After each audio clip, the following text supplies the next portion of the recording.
Bueno, hola a todas, a todos, a todes. Soy Larisa, directora de la carrera. Pone a grabar, dicen por ahí. Esto es como un stream ahora. Si quieren, volvemos a repetir. Ponemos el contador.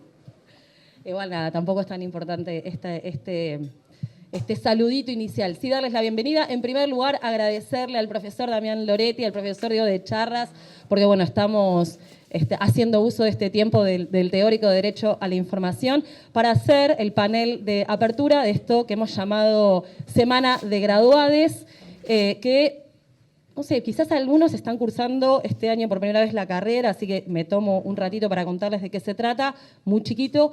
La Semana de Graduades es una iniciativa que comenzamos a hacer el año pasado, repetimos este año por segunda vez, una iniciativa que nace de la idea precisamente de un grupo de graduadas y graduados de la carrera, muchos de ellos están aquí ahora en esta apertura, que nace de esa idea que co-organizamos conjuntamente la dirección de la carrera con un conjunto de graduades y también con muchísimas de las cátedras y grupos de investigación en comunicación de la carrera.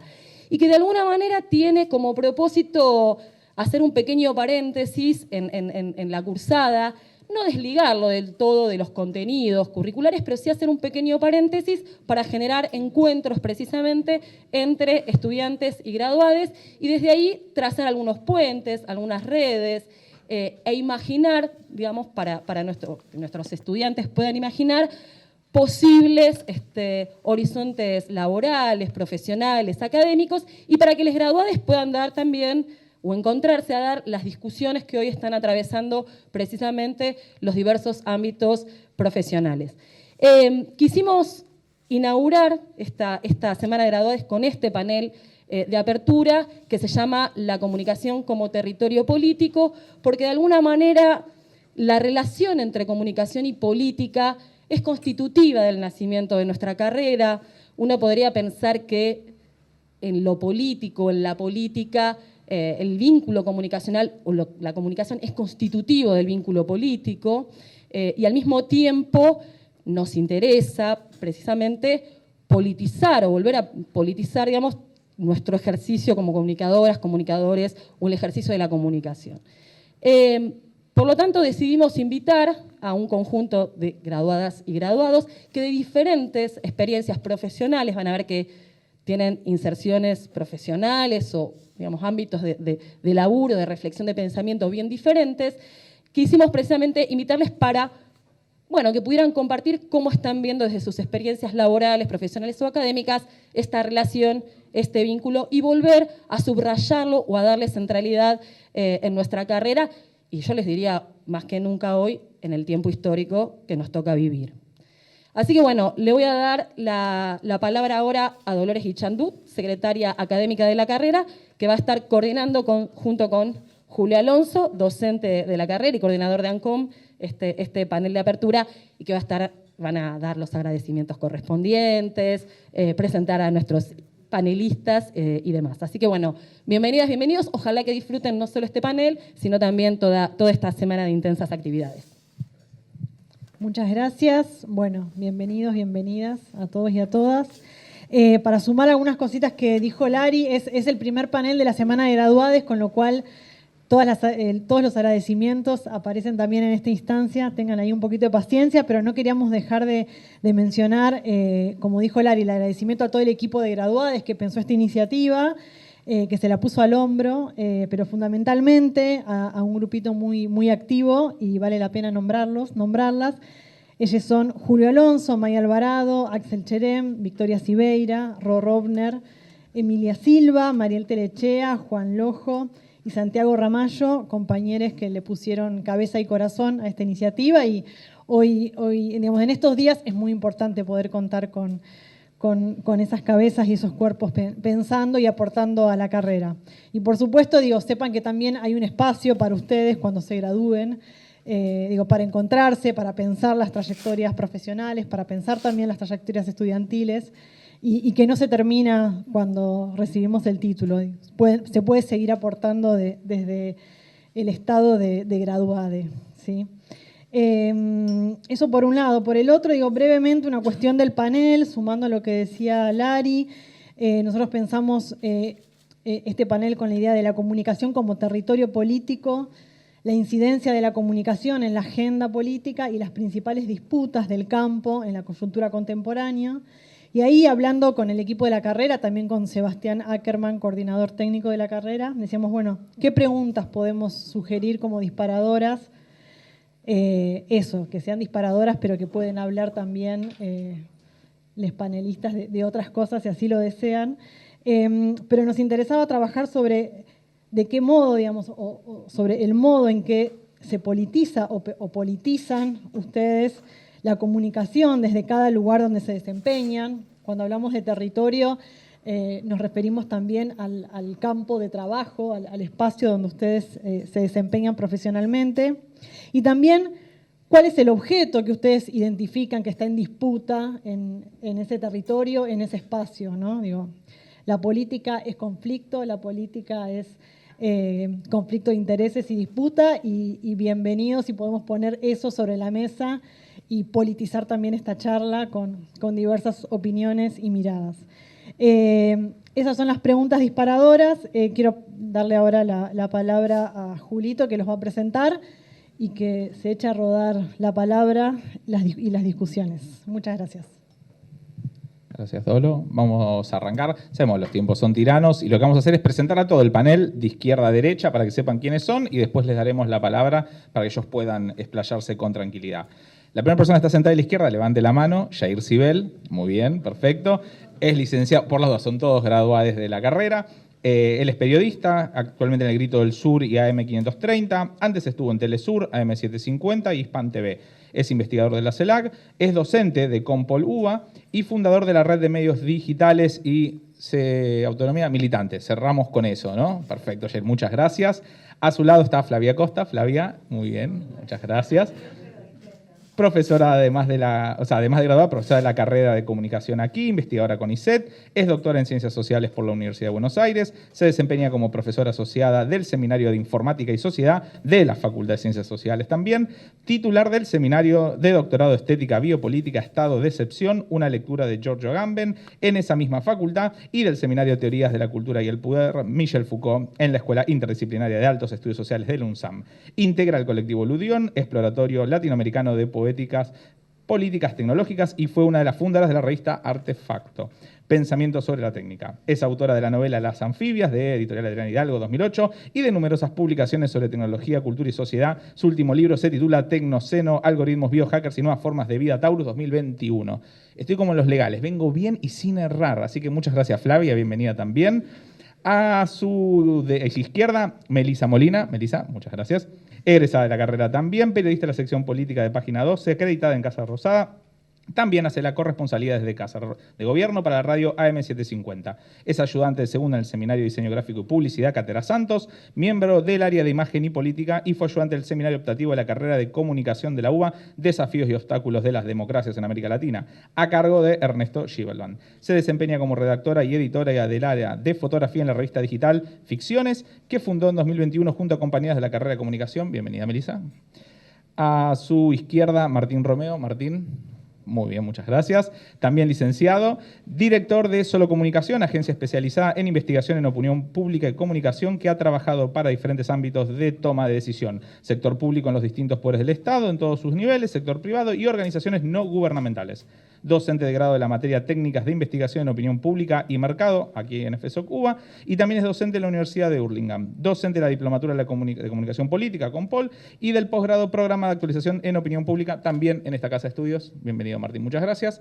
Y el señor que está pensativo, que se hace nombrar un tal Diego de Charras. Diego, por si no lo conocen, es actualmente el vicedecano de esta facultad y desde 2019 preside la Red de Carreras de Comunicación Social y Periodismo Argentina, RedCom. Profesor adjunto de Derecho a la Información de esta carrera, y de esta carrera también fue director entre 2014 y 2020. Como investigador lidera proyectos sobre la relación progresividad-regresividad en las políticas de comunicación y forma parte del Observatorio sobre Comunicación y Derechos de RedCom.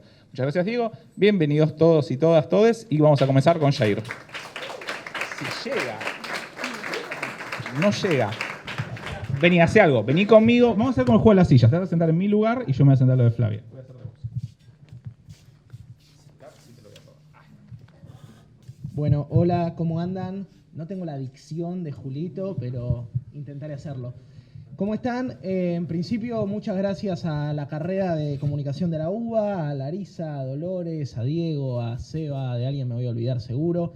Yo soy un orgulloso graduado de esta carrera y parte de mi práctica profesional y política se debe al recorrido que tuve por esta casa de estudios. Me voy a mover un poco si no le doy la espalda a nadie. Bueno, cuento brevemente lo que hacemos. Yo soy periodista y también me dedico un poco a la investigación. Hace 10 años, vamos a cumplir el 23 de septiembre, 10 años fundamos un medio que se llama El Grito del Sur, que hoy en día es una cooperativa de trabajo que emplea a 8 personas, que genera trabajo para 8 personas y más de 20 colaboradores. Trabajamos sobre todo en la ciudad de Buenos Aires, orientados en política, feminismo, ambiente, gente en situación de calle, villas, violencia institucional, pegarle un poco a la reta, que no aparece en todos los medios.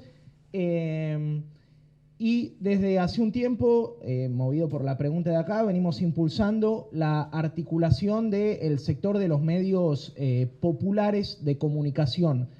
En 2019 fundamos algo que se llama la Red de Medios Digitales, que es una red que articula a casi 70 ya medios digitales de todo el país, entre los que están, no sé, capaz algunos que conozcan, Feminacida, Emergentes, está El Grito del Sur, está La Tinta de Córdoba, El Resaltador de Córdoba, La Nota de Tucumán, Marcha, varios medios que vienen desarrollándose como cooperativa, que tienen su territorio de disputa en el soporte digital, y que hasta este momento no tenían un plafón que los uniera, como por ejemplo si lo tiene Farco con las radios comunitarias.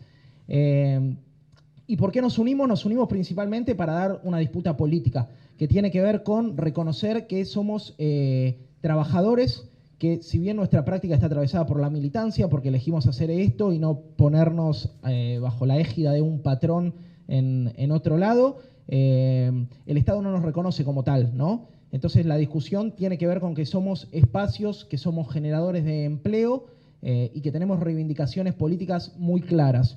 Y ahora les voy a comentar algunas de esas reivindicaciones políticas que anoté para no olvidarme.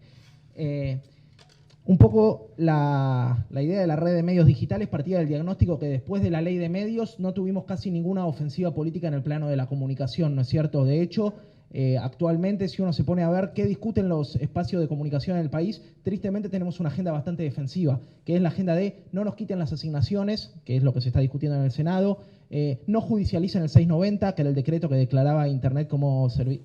Voy a decir alguna burrada y está acá el adjunto que declaraba Internet como servicio público, no deroguen los artículos que limitaban la ley de medios, todo un programa político defensivo. Entonces, nosotros estamos profundamente preocupados porque el campo de la comunicación, más allá de que iba a tono con un gobierno que no tiene mucha ofensiva en ningún campo, tampoco nosotros lo teníamos desde el campo de la comunicación, del cual somos sujetos y actores. Entonces, lo que decidimos fue empezar a pensar un plafón de reivindicaciones que tuviera la posibilidad de empujarnos a la discusión política en el campo de las comunicaciones. En ese sentido, lo primero que hicimos fue empezar a censarnos a nosotros mismos, ¿no? ¿Cuántos son nuestros medios? ¿Qué sueldos perciben nuestros trabajadores? En las cooperativas se les llama retiros, no sueldos. ¿Qué retiros perciben nuestros trabajadores? Empezamos un proceso importante de cooperativización del campo, o sea que los distintos medios que eran portales de amigos o espacios militantes empezaron a constituirse como cooperativas, empezaron a generar recursos, empezaron a rentar lo que la generación anterior a la nuestra pensaba más como una militancia. Nosotros empezamos a ponerlo en valor, que es un trabajo, y que si nosotros no rentamos el trabajo que tenemos en nuestras cooperativas, después viene cualquier ministerio de la zaraza, te paga un sueldo bajo y te saca a un laburante que se formó en tu cooperativa y que se dedica a hacer periodismo popular, que es en lo que es bueno. Entonces la discusión, atravesado por esta facultad que es de profunda base economicista, también fue economicista. Tiene que ver con salir a discutir recursos, cómo sostenemos. Lo que siempre decimos, hoy en día es muy fácil fundar un medio digital, lo que es difícil es sostenerlo en el tiempo. Entonces la discusión tenía que ver con empezar a hablar de plata. Siempre nos dijeron no hablen de plata porque el capital te contamina. Mentira. Si nosotros no hablamos de plata, lo que termina pasando es que de plata hablan los medios ricos y nosotros hablamos de supervivencia. Entonces dijimos, bueno, tenemos que empezar a discutir el capital le llama sustentabilidad, ¿no? Pero bueno, ¿cómo generamos recursos para que nuestros medios puedan pagar sueldos, puedan generar contenido de calidad y sostenerse en el tiempo? Y ahí hay un nodo muy claro que tiene que ver con la pauta oficial, con la publicidad oficial. El gobierno reparte la publicidad oficial de manera discrecional. Son fondos que tiene asignado para la difusión de campaña de gobierno, obviamente, y que se reparten de forma discrecional. Hay una ley y 2 decretos, otra vez está el adjunto, no quiero pifiarla. Hay una ley y 2 decretos que lo regulan, pero termina siendo de profunda discrecionalidad. O sea, el funcionario de turno, que en general no es muy compañero que digamos, por más que sea el color del gobierno más celeste o más amarillo, decide a dónde van esos fondos. Lo que nos preocupa a nosotros son estos datos, ¿no? Estamos hablando de discurso de odio.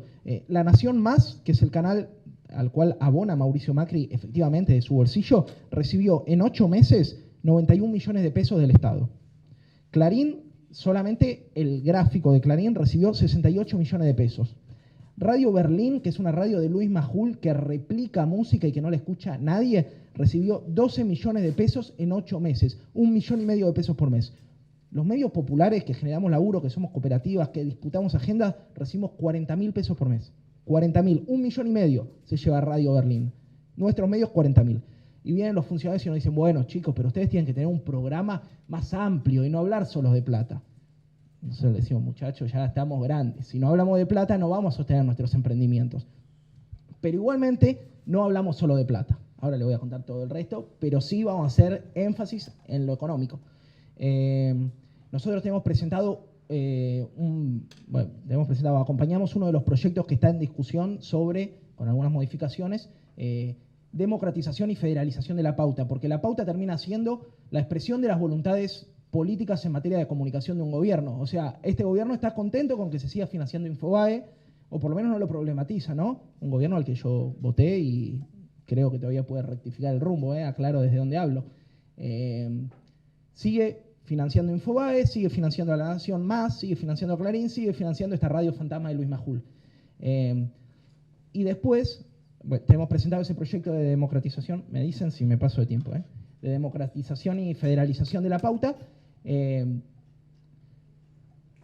pero la discusión tiene que ver con algo más profundo, que es que los principales beneficiarios de la pauta para el soporte web son Instagram y Facebook. O sea, el escenario cambió. Lo que para nosotros antes era que el enemigo era Clarín y era La Nación y eran los grupos nacionales concentrados de comunicación, ahora es un enemigo que habla en inglés, que monetiza el trabajo nuestro, porque nosotros somos trabajadores y somos trabajadores autogestivos, cooperativos, no tenemos patrón, pero alguien se apropia del sudor de nuestra frente y son las plataformas. Cada clic, cada like, cada reproducción se monetiza en dólares y es plata que se va al extranjero. Y que si te llegan a bajar tu cuenta de Twitter o tu cuenta de Instagram, que tanto cuidamos porque es donde se difunden nuestros contenidos, tenés que ir a apelar a Silicon Valley o no sé, a Massachusetts o algún lugar de esos. Entonces, el escenario cambió y para nosotros cambió para peor. Porque no solamente tenemos un enemigo que no está en la calle Piedras como estaba Clarín, sino que está en algún lugar de Estados Unidos, anda a saber dónde, o en algún paraíso fiscal, sino que además de eso, el Estado sigue financiando a esas plataformas, que también tiene una lógica, ¿no es cierto? Son las plataformas en donde más se consume noticias. Bueno, entonces, otra de las iniciativas que queremos discutir es que es necesario regular lo que pasa en las redes sociales y en las plataformas. Hoy en día, Instagram te puede bajar una cuenta por poner un pezón femenino, pero si subís un asesinato, capaz que tarda más en bajártelo que si subís un pezón. Entonces, impulsamos un proyecto de democratización y federalización de la pauta. Ese es nuestro principal reclamo, para hacer énfasis en lo importante. Después, señalamos también la importancia de visibilizar enemigos, que hoy en día son Facebook, Instagram y Google, que no solo disponen de los recursos, sino que controlan nuestra capacidad y atención, nuestra relación con la imagen. No sé, está la compañera que la tiene mucho más clara, pero nuestra relación con la imagen. ¿Quién ve hoy 2 horas y media del Señor de los Anillos y los contenidos duran 15 segundos, ¿no? Y después también nos metemos a discutir el tema de los discursos de odio. Y esto sí, está presentado hace más o menos 6 meses, impulsamos la discusión de una ley Micaela en medios de comunicación que tiene que ver con la unificación de 3 proyectos que estaban dando vuelta. uno de Ginocchio, uno de Espósito y uno de Marciota, si no me equivoco, que atañe a la capacitación de las personas que trabajan en medios en materia de género, que hoy atraviesa casi a todo el Estado, salvo a la Corte Suprema, pero que creemos que es importante darlo, y sobre todo a los medios que reciben plata del Estado, que es publicidad oficial, que tenga que dar una mínima contraprestación, además de poner el banner que te piden, que es la capacitación de tus periodistas en materia de género. Bueno, además, eso es parte de lo que venimos haciendo. Además de esto, estamos impulsando algo que se llama la Confederación de Medios Cooperativos y Comunitarios, que sería, nos gusta decirlo como una especie de la CGT de los medios populares, un espacio que unifica a nosotros como medios digitales, a Farco como Federación de Radios, a Aresia como Asociación de Revistas Culturales, a Conta como coordinadora de televisoras alternativas y a FADICRA como Federación de Diarios y Revistas Cooperativas recuperadas, donde la idea es empezar a unificar al sector en materia de reivindicaciones políticas. Nosotros estamos por sacar una federación, que es una entidad de segundo grado con la red de medios. Digo, si juntás 7 cooperativas puedes armar una federación, y la idea es armar una confederación, que hay muy pocas confederaciones en este país y que están atravesadas por la discusión del cooperativismo. Una de esas federaciones es Coninagro, para que se den una idea de quiénes copan en el cooperativismo también, ¿no? Bueno, una última cosa que me parecía, pensando este panel, es la necesidad de empezar a pensar y discutir cuadros comunicacionales, ¿no es cierto? El feminismo permeó en todas las estructuras de nuestro país. Digo, la Cámpora discute feminismo y el Partido Obrero discute feminismo, o tiene un área de género, o tiene una comisión de diversidades. El ambientalismo logró hacer esto también, ¿no? Desde el trotskismo hasta la centroderecha tienen en sus organizaciones áreas que discuten crisis climática, crisis ambiental. Yo creo que lo que tenemos que hacer es lograr que las organizaciones políticas empiecen a formar cuadros comunicacionales. Entonces, que después pueda salir a discutir con la línea de la Cámpora Comunicación, con el Evita Comunicación, con el Partido Obrero Comunicación, con el FOL Comunicación, porque el problema ahora es que las organizaciones políticas, que son quienes nosotros levantamos su agenda y a quienes contribuimos a fortalecer, ven la comunicación solamente como... ven la comunicación solamente como una herramienta instrumental, como el pibe que hace los videos, o el chabón que hace los flyers, o el que hace las historias lindas de Instagram, y no están dando esta discusión, ¿no? Que es por el sustento político de la comunicación. Entonces, nosotros a lo que abonamos es a que haya militantes del campo comunicacional, que es un campo en el que venimos en claro retroceso, y también invitarlos a ustedes a que se hagan carne de estas ofensivas populares para democratizar un poco el campo de las comunicaciones en nuestro país.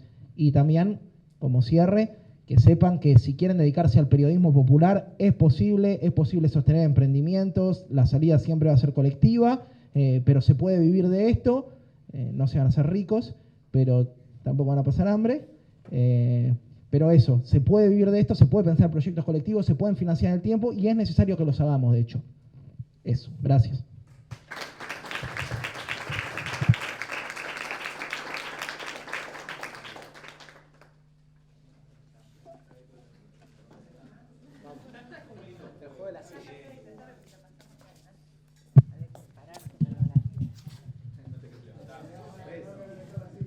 Bueno, hola, ¿qué tal? ¿Cómo les va? Buenas tardes, buenas noches. Muchísimas gracias a Diego, a Dolores, a Julio, a Larisa.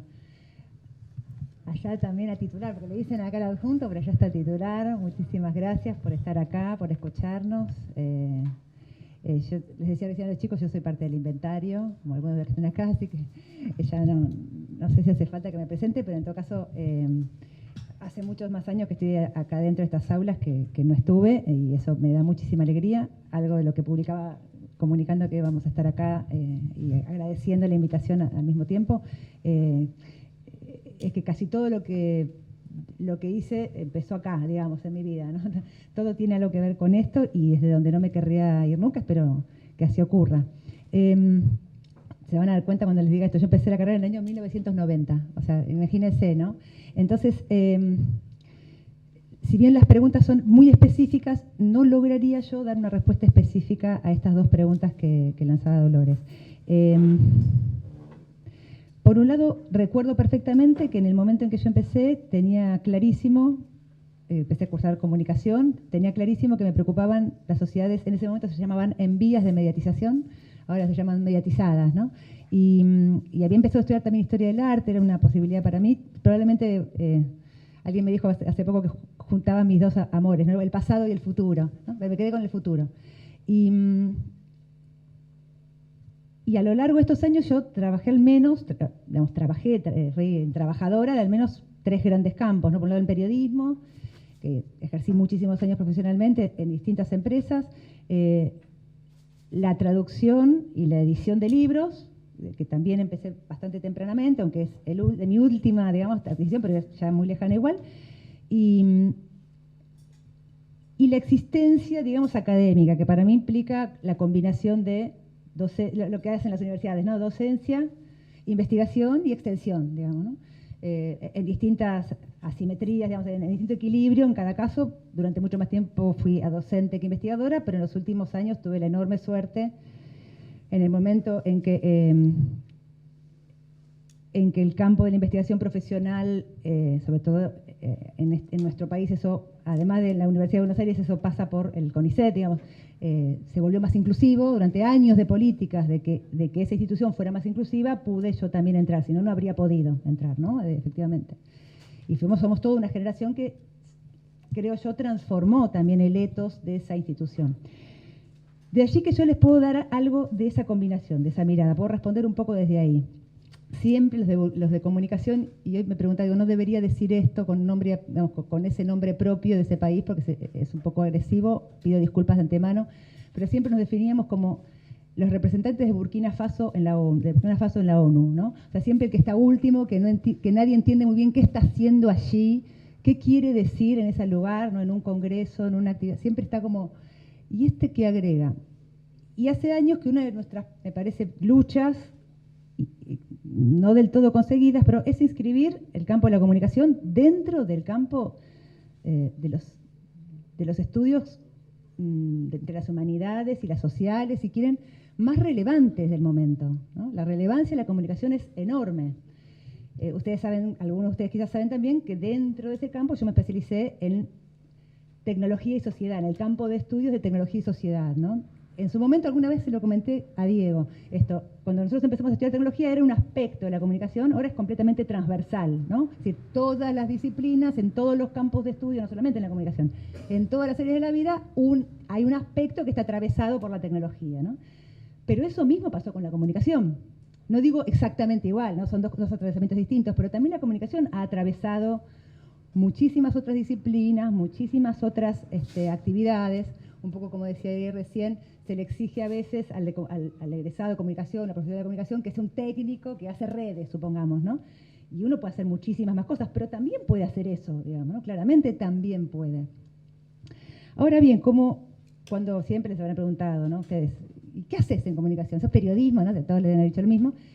Y siempre se respondía, por lo menos cuando yo estudiaba, bueno, es como letras o como artes, que uno no estudia para ser escritor, letras, ¿no?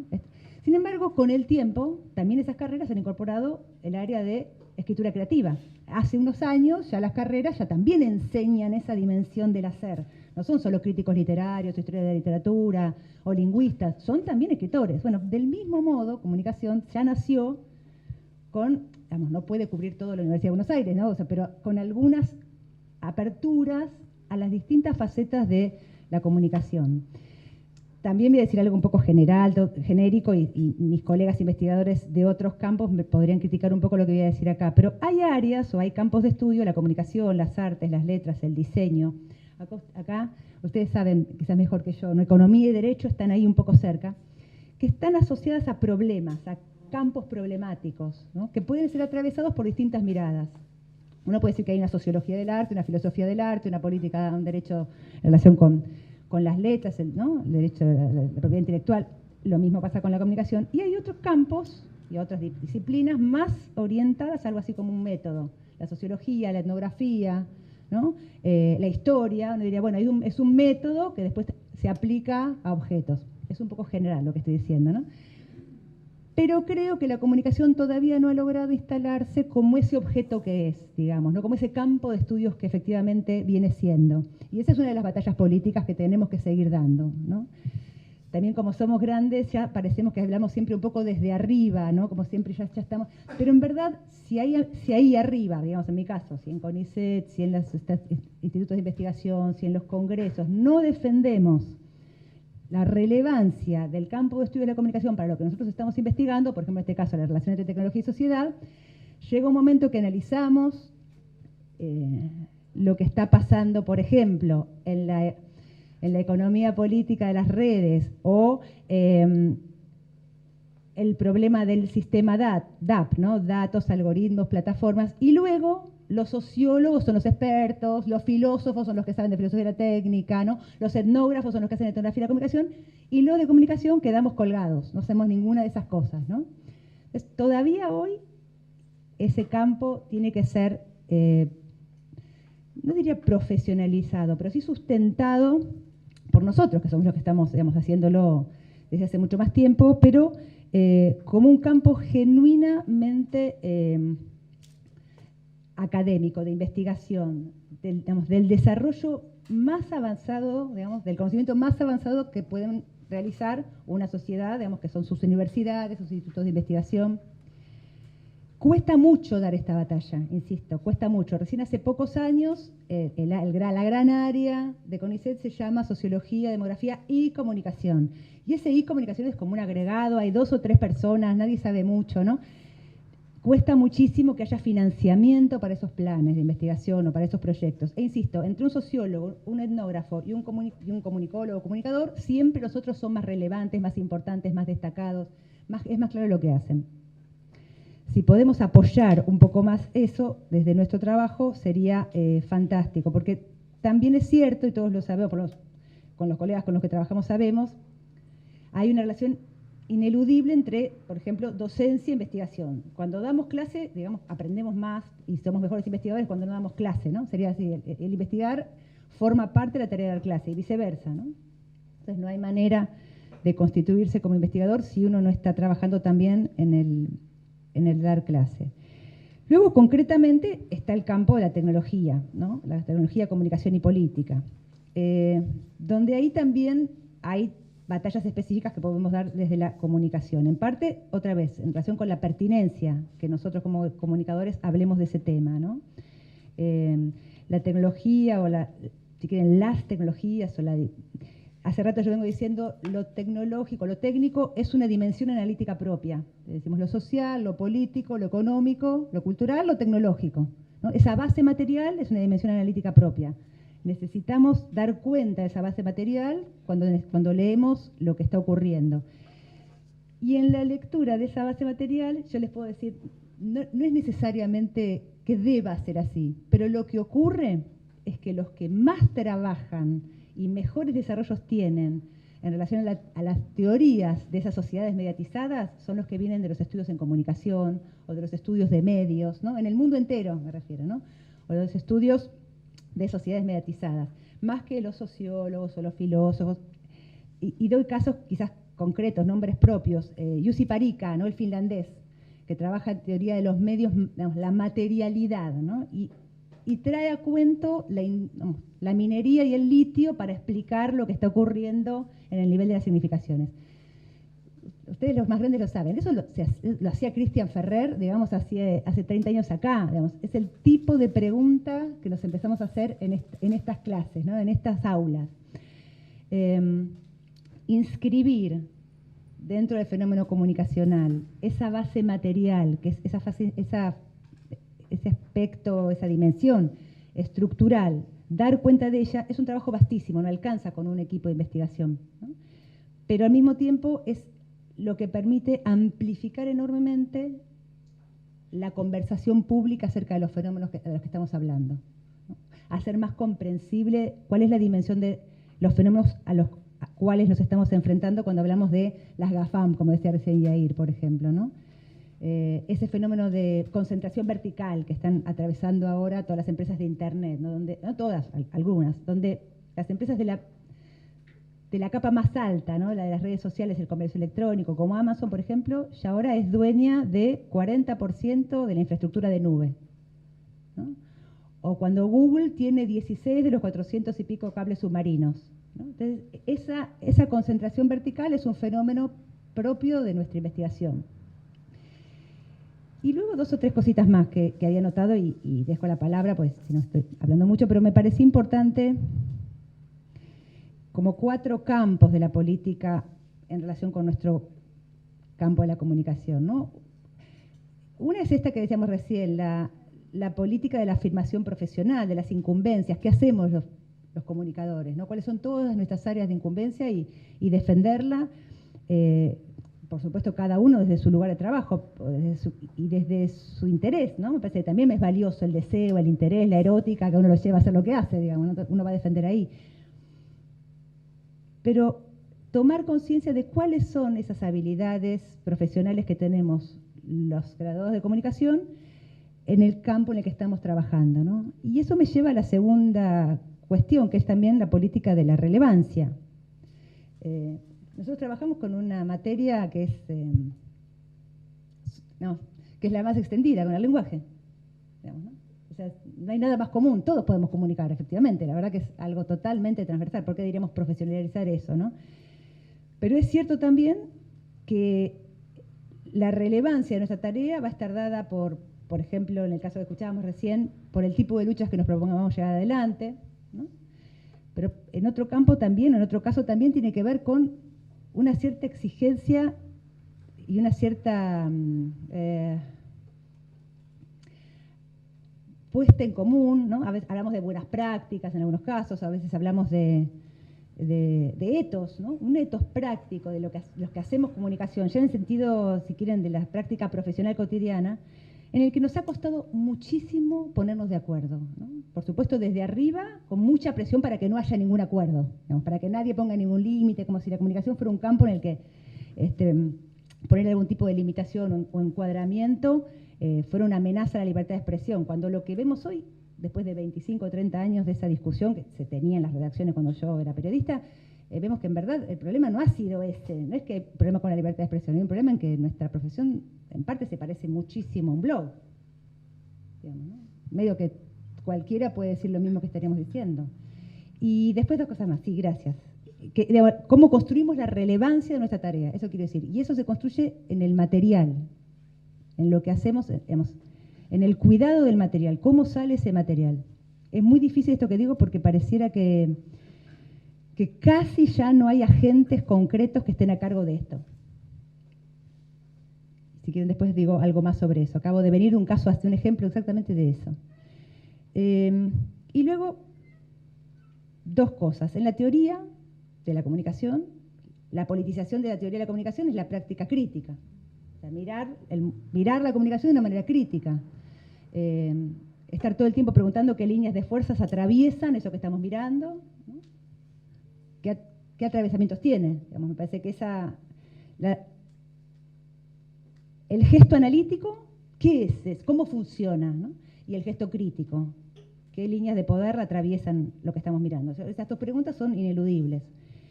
Finalmente, la tarea que tenemos por delante, los que hacemos esto, digamos, que yo, pero que me parece como, y ahí lo que hacía es mirar con esa perspectiva analítica y crítica, hoy el sistema DAP, lo que llamamos el sistema DAP, ¿no? Datos, algoritmos, plataformas. Hoy el centro de gravedad de la pregunta crítica por la comunicación para nosotros pasa por ahí. No hay quienes lo estén haciendo además, ¿no? Lo estamos haciendo nosotros, hay pocos por afuera. Y me parece que es sumamente, por supuesto, difícil, pero también sumamente estimulante pensar que uno puede incorporarse y que ustedes se puedan incorporar a esa dimensión de investigación. Todo lo que uno haga involucra la investigación, insisto. Sin esa herramienta no podemos hacer nada. Pero además, en las universidades se hace eso profesionalmente, algo que yo me enteré muy tarde, ¿no? Entonces eso también, como dejarles abierto ese campo, también se puede investigar, ¿no? La teoría es también una praxis, ¿no? Bueno, gracias.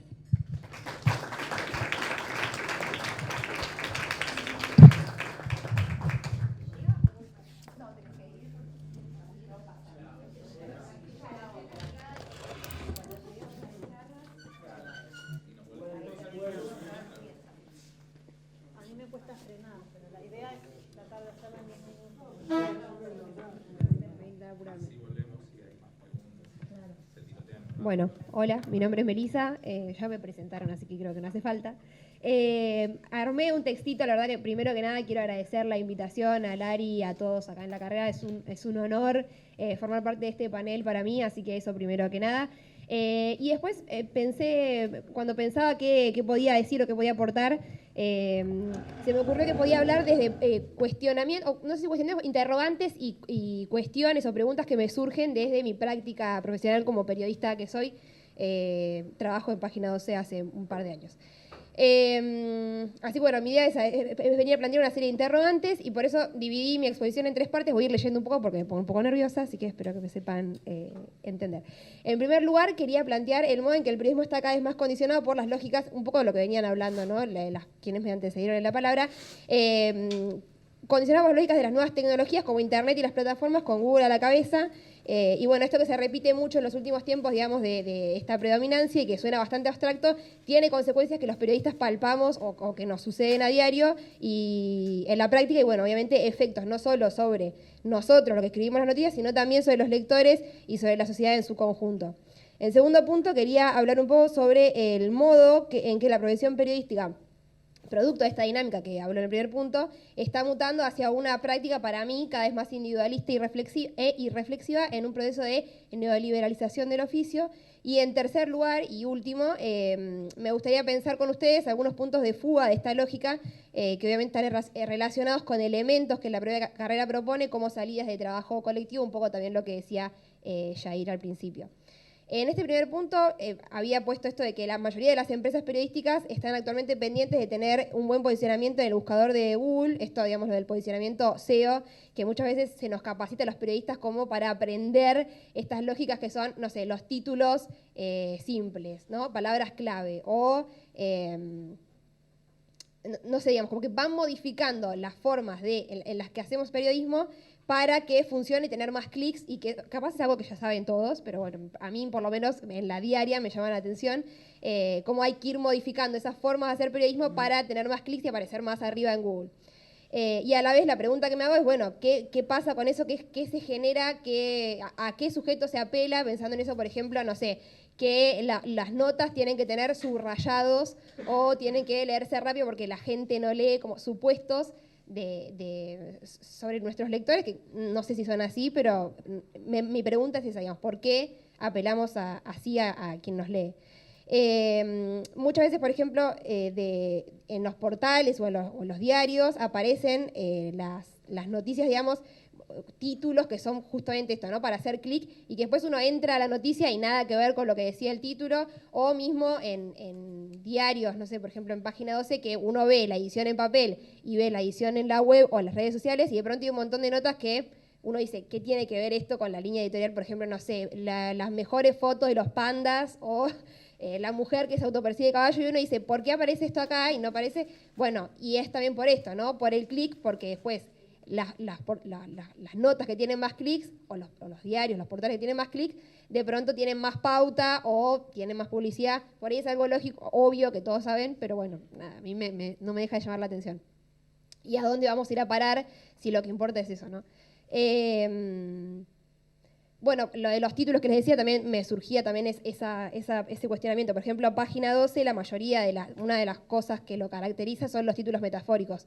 Ahora, si uno se deja llevar por el posicionamiento SEO, el título tiene que ser literal. Entonces, bueno, ¿qué pasa ahí, no? Cuando de pronto el lenguaje se va achicando porque tiene que haber palabras clave. Yo me acuerdo acá en la facultad un docente que nos decía, bueno, ustedes como periodistas tienen que leer el diccionario para tener más palabras. Y de pronto acá en las capacitaciones SEO que hacen en los medios dicen, bueno, no, tenés que usar las palabras clave. Entonces, bueno, yo creo que si se achica el lenguaje, también se achica el pensamiento, ¿no? Bueno, ya me desvirtué totalmente de lo que estaba diciendo, de lo que estaba leyendo. Otra de las cosas que también me llamó la atención es el Google Trends, que seguro lo conocen. Es una herramienta de Google que es específicamente para periodistas, ¿no? Entonces, ahí te dice que ellos te dicen, cuando entras, esto nos dicen en los diarios que por ahí podemos usarlo, y uno entra a ver y dice, bueno, te ayuda a descubrir qué está buscando el mundo, la herramienta, ¿no? Y es específica para periodistas, dice que nos permite trabajar con el sector de las noticias para ayudar al periodismo a prosperar en la era digital. Entonces, por ejemplo, yo el día que estaba armando esto, entré a Trends a buscar qué es lo que estaba queriendo saber el mundo para que yo escriba, Y, por ejemplo, lo principal de ese día eran Taylor Swift, Kim Kardashian, la Copa Mundial de Fútbol, Fortnite, Cupcake y en Argentina era la nueva camiseta suplente de la selección. Entonces dije, bueno, a ver, yo hago política en el diario, y bueno, a ver, cuando pongo Cristina Fernández de Kirchner, ¿qué aparece? Y aparece, bueno, quién es el novio de Cristina Fernández de Kirchner, seguido de quién es la vecina de Cristina Kirchner. Bueno. Lo mismo sucede con el breaking news, digamos, otra de las cosas que también está muy atravesada en la práctica nuestra de los periodistas en los medios, digamos, más, como quizás que tienen más entradas, que bueno, hay una lucha constante de los distintos medios y periodistas por llegar primero, ¿no? Que eso también es el clic. Entonces, bueno, surge algo y enseguida están los editores diciendo, bueno, ya hay que salir ya. Digamos, y lo que se pierde ahí para mí es justamente, ¿no?, el chequear, muchas de las cosas que aprendemos acá en la carrera, que es el chequear las fuentes, el ir a buscar, el contrastar datos. Bueno, eso con la vorágine del clic y de apurarnos, muchas veces se pierde. Entonces la pregunta que yo me hacía ahí es, bueno, ¿a qué sujeto se apela y qué consecuencias políticas tiene esto? ¿Y qué lugar queda también para disputar sentido desde el contenido, más allá de estas lógicas que estamos teniendo en los formatos? Una de las hipótesis que yo esbocé es que, bueno, que esta regulación de Bull produce una normalización de los contenidos por dos vías. En primer lugar, por el contenido, propiamente dicho, es decir, los temas sobre los que se escriben. Y en segundo lugar, por medio de las formas, el cómo se escribe, que también es una forma, obviamente, de modificar los contenidos. Y que esto para mí lleva a una creciente estandarización del periodismo, siempre se lee lo mismo, bueno, en fin. Esto igual me lleva a hablar, digamos, del segundo punto, que es los cambios en los periodistas y en las lógicas laborales. Le puse un título. Le puse el periodista empresario de sí mismo como producto de la neoliberalización del oficio. Bueno, como sabemos, digamos, estudiamos en distintas materias acá en la carrera, el neoliberalismo no es simplemente una etapa del capitalismo o un modelo económico, sino que es su principal potencia está en la forma de producir subjetividades. Hay varios autores, ya no se los voy a contar a ustedes, ya lo saben mejor que yo, que abordan este tema, bueno, empezando por Foucault, también hay autores más contemporáneos como Laval y Dardot, en Argentina trabajó el tema, bueno, Susana Murillo, entre un montón más, pero quería leerles una pequeña cita de Mark Fisher en la que dice que en los últimos 30 años el realismo capitalista ha instalado con éxito una ontología de negocios en la que simplemente es obvio que todo en la sociedad debe administrarse como una empresa, el cuidado de la salud y la educación inclusive. Dentro de este todo está la forma, obviamente, en la que entendemos el trabajo y también las modificaciones que generan el periodismo, que no es ajeno a estas lógicas y que obviamente está sufriendo mutaciones, sí, en las que las tecnologías también son muy importantes.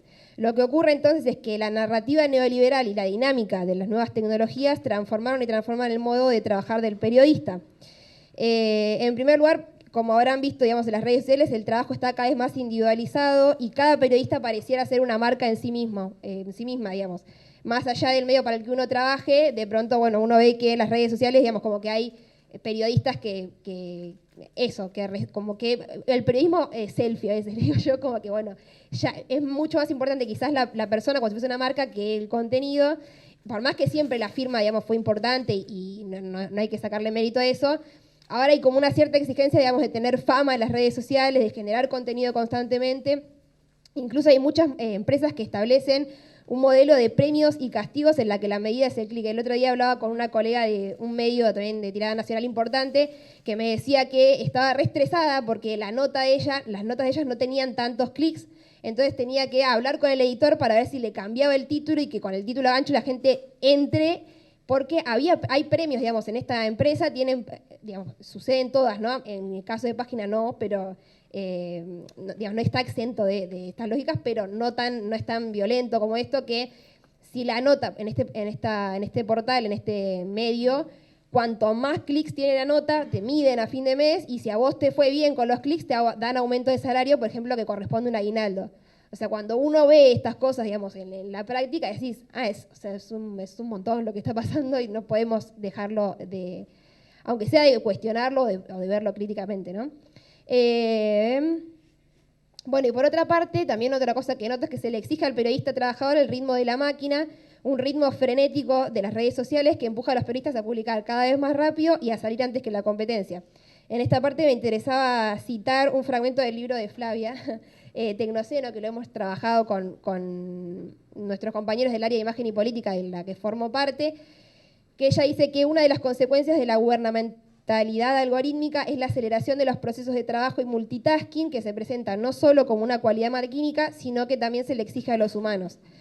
lo que sucede, digamos, que yo puedo contar desde la práctica, es que ante un querer frenar ese ritmo maquínico por parte del periodista, que muchas veces nos lleva a que tengamos en la práctica tareas re multitasking, entonces vos ves a los periodistas que estamos saliendo de la radio, escribiendo, sacando una foto, haciendo un video, digamos, esas cosas que son un ritmo maquínico.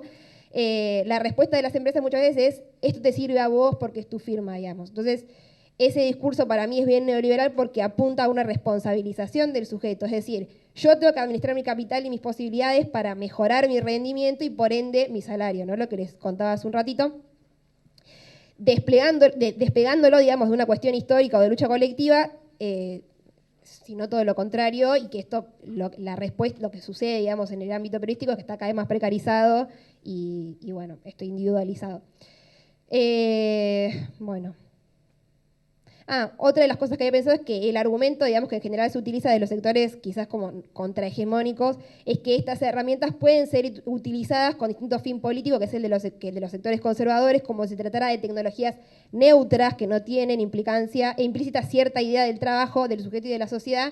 Pero bueno, como sabemos, también la forma es el contenido, entonces no podemos tomar una forma ajena para decir lo que queremos decir sin hacerlo de una forma crítica o reflexiva. Obviamente que no se trata de abandonar las herramientas y volver a usar panfletos en la calle, como hablamos un poco antes de arrancar esta charla ahí, pero sino, digamos, de mantener una vigilancia crítica, y eso me lleva al tercer punto y el último, porque no los quiero aburrir, que es la importancia de la mirada crítica que nos da la carrera y la necesidad de pensar una salida colectiva.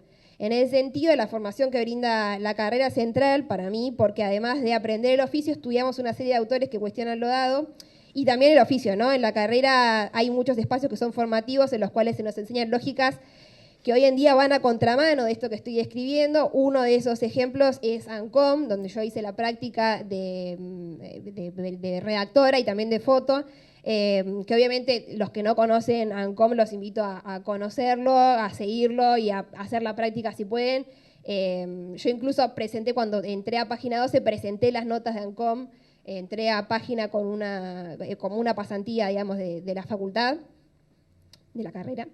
Y bueno, y ahí lo que hablaba esto de las lógicas, digamos, esto del multitasking, por ejemplo, en la ANCOM se labura un montón de que cada uno tiene que trabajar en equipo, entonces vos, si sos redactor, si sos fotógrafo, y hay que laburar con el otro, digamos. Otra de las cosas que aprendemos, digamos, en ANCOM es esto de salir a la calle a buscar lo que pasa, digamos, no trabajar en base a los trending topics o a lo que te dice Google, sino ir a escuchar a la gente, al territorio, a sus problemas, a los distintos actores sociales. Me parece que eso también es clave. Y lo último, que en esta búsqueda, digamos, de una salida colectiva y de pensar qué hacer frente a todo esto, que a veces es un poco abrumador, fue que con un grupo de compañeros de la carrera creamos la revista Ficciones, que también si quieren la pueden seguir en las redes sociales, que bueno, pretende ser un espacio de reflexión que trata de intervenir en el debate público desde el periodismo con otra perspectiva y que también nos sirve como plataforma para la conexión con otras generaciones de comunicadores distintas a las nuestras y bueno, pensarnos de manera colectiva. Como revista también formamos parte de la red de medios de la que hablaba Jair, así que bueno, nada, pensando un poco como para que no sea todo tan pesimista, creo que la salida puede ser ahí, justamente como decía él, digamos, pensar que también estos espacios tienen que ser rentados y que en algún momento puedan llegar a disputar agenda con los medios tradicionales. Obviamente que para eso es necesario que haya una determinación política por parte del Estado para acompañar este desafío y los proyectos que van a contracorriente, si se quiere, algo que incluso se había planteado con la Ley de Servicios de Comunicación Audiovisual, que hoy parece un poco lejana, pero bueno, me parece que la pelea y el debate y nuestros esfuerzos tienen que estar ahí. Gracias.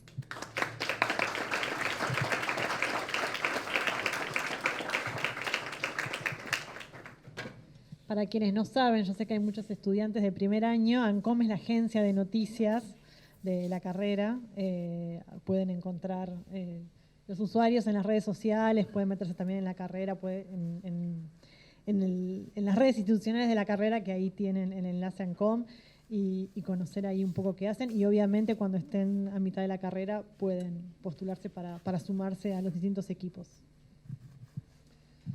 Bueno. Buenas noches a todas, todes.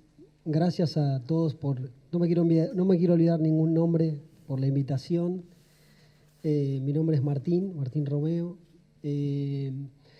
Voy a empezar un poco imitando lo que hicieron algunos compañeros que me antecedieron, contando un poquitito el recorrido que yo hice. Entiendo que puede serles útil para ustedes que van a ser futuros graduados o graduadas. La escuchaba Flavia y me acordaba de cuántas veces tuve que explicar lo que yo había estudiado, ¿no? Y lo frustrante que era en ese momento. Yo hago un muy breve recorrido profesional, ¿no? Digo, cuando me gradué me involucré en unos grupos de investigación del Gino Germani y proyectos de investigación de UBASIT. Me empecé a formar en la investigación adentro de esos grupos. Al tiempo hice una pasantía en More de Araujo. Muy probablemente muchos de ustedes no sepan, no sé si saben qué es, pero era una consultora de opinión pública muy conocida, prestigiosa, hace muchos años. Después, siempre con el foco, ¿no?, en la opinión pública. Después pasé a trabajar como asistente de investigación en otra consultora de opinión pública que se llama Analogías. Después de ahí pasé como investigador a otra consultora de opinión pública que se llamaba Consultora X, hasta que, bueno, un día, para simplificar, un día armé mi propia agencia o consultora de investigación. Y ahí, de alguna manera, me pude dar todos los gustos que yo quería, que era básicamente poder vincular la investigación y la comunicación, ¿sí? Porque muchas veces, decía lo de Flavia, ¿no?, como cada vez que me encontraba en algún ámbito, no, bueno, pero vos, el comentario era, bueno, pero vos en realidad, eso es sociología. No, bueno, no es sociología, digamos, también se puede investigar, digamos, desde otro lugar, digamos. Yo me formé en comunicación, digamos, no soy sociólogo. Puede ser que comparta algunas cosas con ellos, digo, pero no soy sociólogo, estudié comunicación y eso es un campo en sí mismo. Honestamente me cansé de explicar eso, me harté. Creo hoy, también un poco coincidiendo con lo que decía Flavia, hoy el tiempo es otro, realmente. Hoy el tiempo es otro. Por mi trabajo, ¿no?, y por el recorrido profesional que yo hice, me terminé especializando en opinión pública y en comunicación política. Entonces, doy a modo de ejemplo, en el día digamos, en la actualidad, no hay ningún equipo político que no tenga a alguien que trabaje en comunicación. Pero ya no estoy hablando de, bueno, alguien que escriba un tuit o que postee en Facebook. No existe prácticamente, no hay equipos que no tengan, prácticamente que no se piensen desde la comunicación. Esto me parece un dato muy importante porque, sobre todo para quienes tenemos algunos años y que veníamos padeciendo estas circunstancias de tener que explicar qué hacíamos, qué habíamos estudiado, pero que en realidad eso no era lo que hacíamos y que no se entendía. Bueno, pero ustedes son como unos todólogos, son como un mix de todo, saben un poquitito de cada cosa. Hoy, afortunadamente, esa discusión está un poco resuelta prácticamente. Hablo del campo en el cual yo estoy trabajando, que es la comunicación política, la investigación y la investigación para la comunicación política, ¿sí? Y prácticamente no hay ningún equipo, y digo, desde el máximo nivel, como puede ser una unidad presidencial, hasta un concejal. Un concejal empieza y lo primero que busca es quién le va a manejar la comunicación. O sea, antes de buscar cualquier otra cosa, ¿sí? Con lo cual, creo que tenemos un campo se nos abrió la cancha, por decirlo de alguna manera. Se nos abrió una cancha muy grande, que durante mucho tiempo tuvimos restringida. Metiéndome un poco en lo que es mi profesión y retomando un poquitito el disparador de la actividad y, en definitiva, el nombre de la charla de hoy, ¿no?, como la comunicación como territorio político. decir brevemente, ¿no? Porque tampoco me quiero extender muchísimo, porque me parece que lo más importante es que ustedes puedan interactuar con nosotros y hacer las preguntas, ¿no? Pero sin entrar en una definición muy extensa de lo que es la opinión pública, porque en definitiva es un concepto polisémico, que hay kilos de bibliografía y bibliotecas que plantean la dificultad para definir lo que es la opinión pública.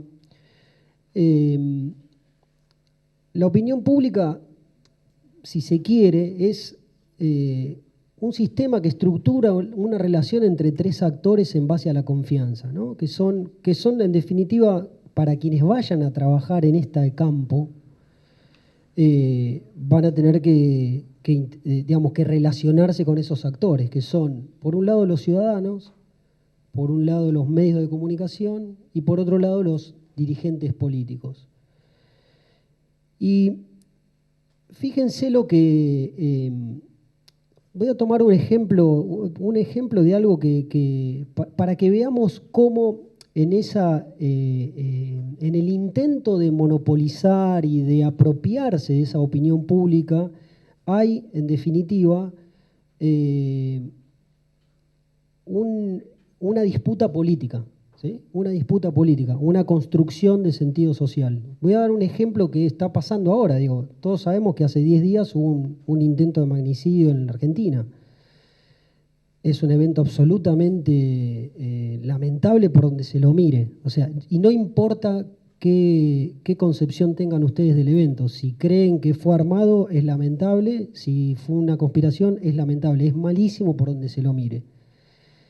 Y ayer estaba mirando, ¿no? Entre otras cosas, mientras preparaba, acá hay un alumno del posgrado, digamos, mientras estábamos preparando una clase para mañana, veía como en un mismo momento yo tenía arriba de mi escritorio 3 estudios, ¿no? Uno que decía, era un estudio de redes sociales, que decía que el 62% de la población descreía del atentado, en base a una escucha digital de 158.000 personas, ¿no? Que suena mucho, 158.000 personas, pero, a ver, en Argentina, según el censo reciente, hay 46 millones de habitantes. Despejemos a los que tienen menos de 15 años, porque asumamos que son niños, o si se quiere, concentrémonos en el mercado electoral, 35 millones. 158.000 es mucho, pero es el 0,5%, ¿sí? De la población. Y ese estudio decía que el 62% estudio que, por otra parte, circuló desde lugares de importancia. Yo, de hecho, accedí al estudio a través de un tuit del diputado Gioja. O sea, es un diputado que fue 3 veces gobernador de la provincia de San Juan. O sea, no es un cualquiera. O sea, es una persona que tiene un vasto recorrido político. Y que él hacía referencia a este estudio, asimilándolo como que esa era la opinión, esa era el dato, la síntesis de la opinión pública. En paralelo, había otro estudio que salió publicado en Clarín, de la consultora Taquión. Quiero decir algo, digamos, yo no estoy criticando a ninguno, son todos colegas, a muchos los conozco y no pongo en duda ni siquiera la calidad de lo que hicieron. Simplemente quiero poner como en contexto cómo el tratamiento de los datos termina convirtiéndose en una disputa política, ¿sí? O sea, y cómo comunicamos lo que investigamos termina convirtiéndose en una disputa política. Entonces, en resumen, un estudio que dice que el 62% descree el atentado. Otro estudio también hecho en redes sociales, era creo que sobre 250.000 personas, que decía exactamente lo contrario, ¿no? O sea, lo contrario, que el 55%, creo que era un valor así, creía que esto... este es un estudio, un sondeo de opinión web, con un muestreo probabilístico, como corresponde hacerlo, 1.200 personas, y decía que el 55% consideraba que el atentado había sido una conspiración y solo el 30% que descreía. Y un tercer estudio, que era un estudio de redes sociales, también sobre 250.000 personas, una cosa así, una cosa grande, digamos, que decía lo contrario del estudio, del primer estudio que mencioné, de que el 60% descreía. Exactamente al revés. Había 3 estudios, todos al mismo tiempo, todos con fechas de campo similares, entre el 1, desde que sucedió, esto fue el 1 de septiembre, entre el 1 y el 2 de septiembre. Y la verdad que lo quería comentar porque me pareció muy pertinente, sobre todo a los efectos del título que tiene la charla de hoy, ¿no? Que es la comunicación como territorio, ¿no? Y como lugar de disputa política. Porque en definitiva, ninguno de los 3 estudios está, y yo me tomé el trabajo, por supuesto, porque además trabajo de esto, entonces seguramente tengo más gimnasia y más ejercicio, y me tomé el trabajo de leer específicamente las fichas técnicas de cada uno de esos estudios para ver qué era lo que habían hecho, y por supuesto que ningún estudio no están ni truchados, ni dibujados, ni simplemente que hay una lectura, no digo equivocada, sino que hay algunas lecturas que están siendo forzadas. O sea, estamos forzando a veces los datos para que digan lo que nosotros queremos decir. Por poner un ejemplo, ¿no? Uno de estos estudios de redes, entre las palabras, Melina creo que mencionaba esto de los keywords, entre las palabras que habían incluido en el relevamiento para ver si la gente creía o no creía que esto había sido un atentado, habían incluido la palabra Nisman. Claro, esa inclusión genera un desbalanceo. Entonces, eventualmente los datos que están recolectados son reales, pero hay un sesgo en esa búsqueda de información. Si yo comparaba eso con los otros estudios, esa palabra, por ejemplo, no estaba. Y sí, ya voy cerrando. Me dispersó. No, quería decir, no, y esto para cerrar, digo, en esa lectura o en esa presentación de datos, digo, en esta disputa política por ver cómo construimos, digamos, qué vamos a decir sobre un hecho que sucedió, se genera una confusión muy importante para la ciudadanía. En definitiva, nosotros estamos trasladando información, ¿sí? Y tenemos que tener cierto cuidado en el traslado de esa información para respetar y que esa información sea fidedigna. Entonces, se genera una tensión, por un lado, con los ciudadanos, se genera una tensión con los medios de comunicación. Los medios de comunicación, por otra parte, en muchas ocasiones colaboran bastante poco para aclarar y transparentar esta información que nosotros producimos. Cuento anécdotas, digo. Melina recién mencionaba, ¿no? Como la tiranía del titular, de que hay pocas palabras. A mí me han dicho periodistas de diarios muy reconocidos, no, mira, la ficha técnica del estudio no lo vamos a publicar porque es muy larga y es un embole. Entonces la discusión es, no, pero la ficha técnica es lo más importante del estudio porque es lo que le da el alcance al dato. O sea, el dato tiene que ser leído en este marco. Es como cuando todos alguna vez tomamos un medicamento. Los medicamentos dentro vienen con un prospecto que dice cómo se toma, cuándo, a qué hora, cada cuánto, los efectos adversos. La ficha técnica de un sondeo de opinión pública es eso. Si yo no lo publico, habilito a que cada uno lea lo que quiere. Y en ese habilitar a que cada uno lea lo que quiere, es en el lugar en donde hoy estamos, ¿no? De que algunos le llaman la grieta, ¿no?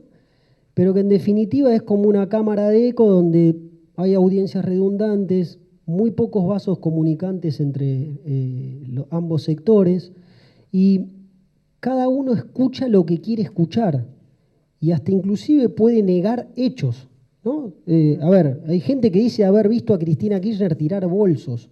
No existió nunca esa imagen, y sin embargo discuten que Cristina haya, no le pusieron un arma en la cabeza, pero a ver, o sea, hay cosas que no sucedieron y hay cosas que sí sucedieron, ¿no? Como para poner un ejemplo. Bueno, no me... Tengo para rato por eso. Quería contar un poquitito desde mi campo, que es básicamente la investigación en opinión pública, las tensiones con las cuales nosotros trabajamos y un poco la obligación que tenemos de cuidar el equilibrio en esa relación entre estos actores, de los medios de comunicación, los dirigentes políticos y la ciudadanía, porque en definitiva en ese tratamiento, digamos, podemos terminar empeorando las cosas. Ya están bastante complicadas. Creo que no hace falta ser un genio para darse cuenta de que si hace 10 días intentaron matar a la vicepresidenta, estamos en un lugar complicado, que nos invita a la reflexión, uno como sociedad en general.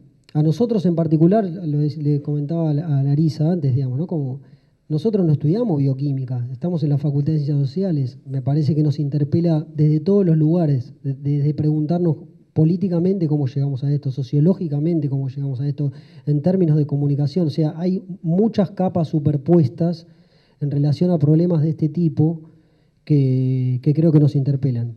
Y a ustedes sobre todo, que van a ser futuros graduados de esta carrera. Gracias.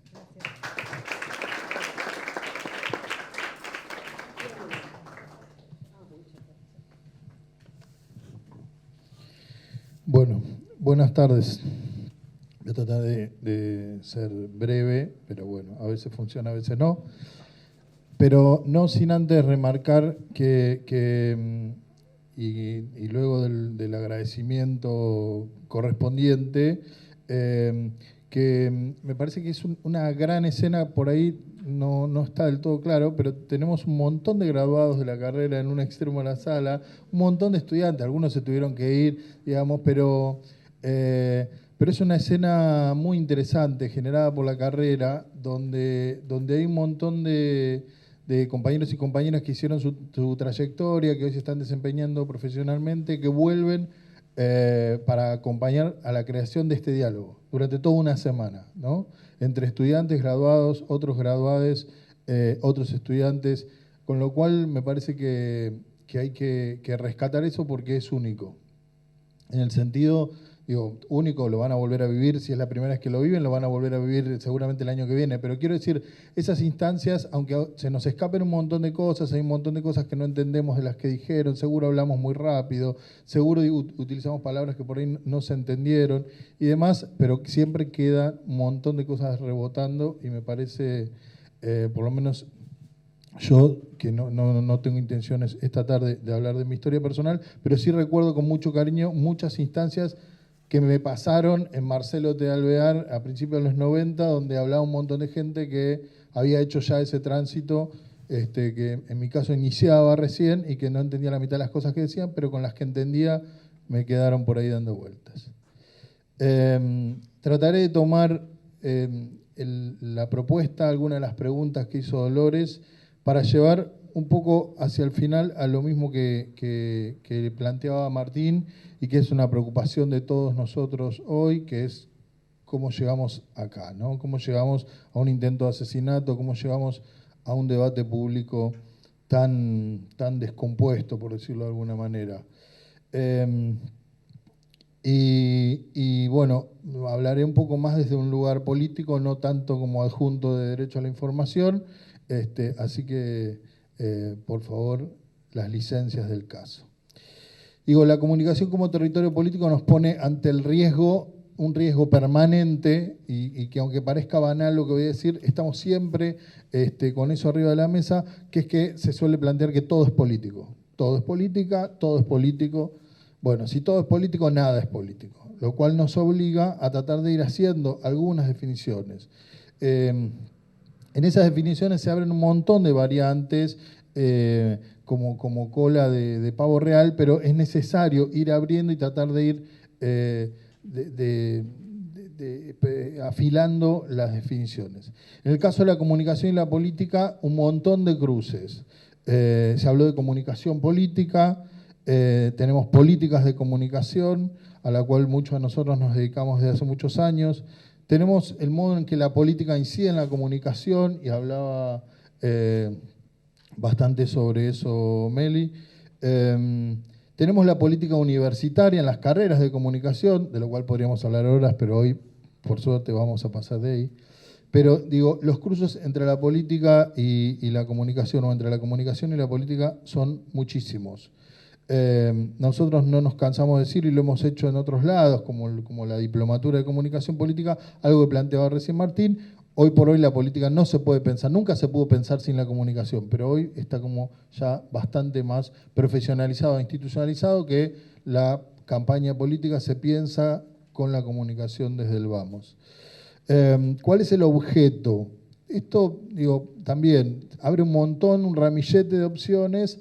Se habló de la disputa, seguro está la disputa ahí, está el conflicto, está la disputa, pero también están los equilibrios, los acuerdos, la negociación, el diálogo. Eso no hay que perderlo de vista, porque a veces nos compramos que la política es todo el tiempo confrontar, y hay muchos que se compraron que la política es confrontar, pero la política sucede en un marco, y el marco necesita acuerdos de base. Si no hay acuerdos de base, no hay juego. Entonces, quien está dispuesto a romper esos acuerdos de base pone en riesgo la sostenibilidad del sistema político. Y esto, que parece algo básico, por momentos se olvida, ¿no? Es decir, el laissez-faire. El laissez-faire funciona sobre ciertas reglas generales que hacen funcionar un mercado. Si esas reglas generales no están, no hay mercado. Entonces, en la política en algún punto pasa lo mismo. Y después, las relaciones de fuerza, siempre presentes, líneas, creo que decía Flavia, ¿no? Y lo que a mí me divierte más, que es una estructura de posiciones en movimiento permanente.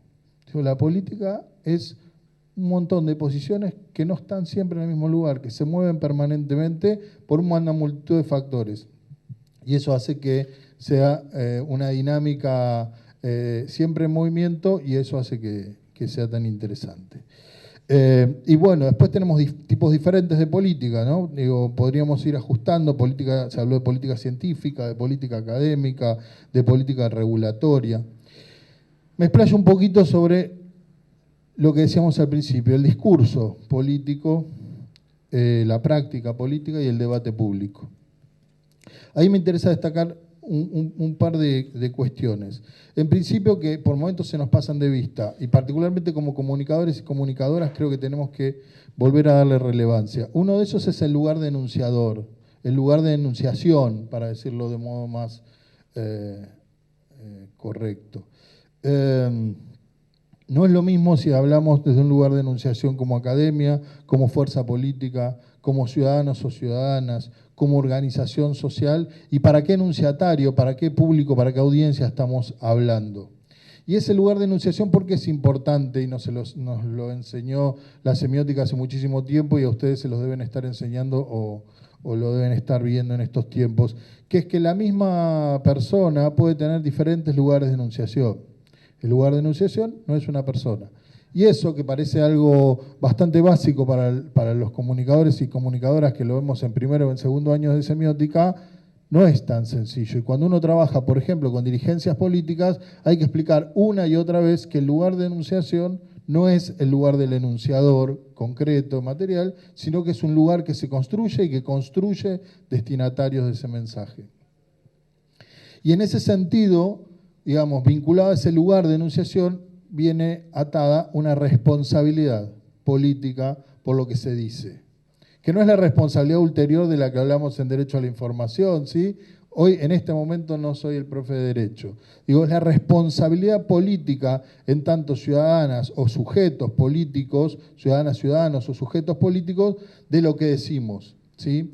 Y esto es algo que, si bien es un producto bastante moderno, con toda una historia, yo creo que la afectación del discurso público por las plataformas, las redes sociales, los datos, algoritmos, plataformas, como decía Flavia, construye lugares de enunciación que son intrínsecos a las plataformas, que son lugares anónimos.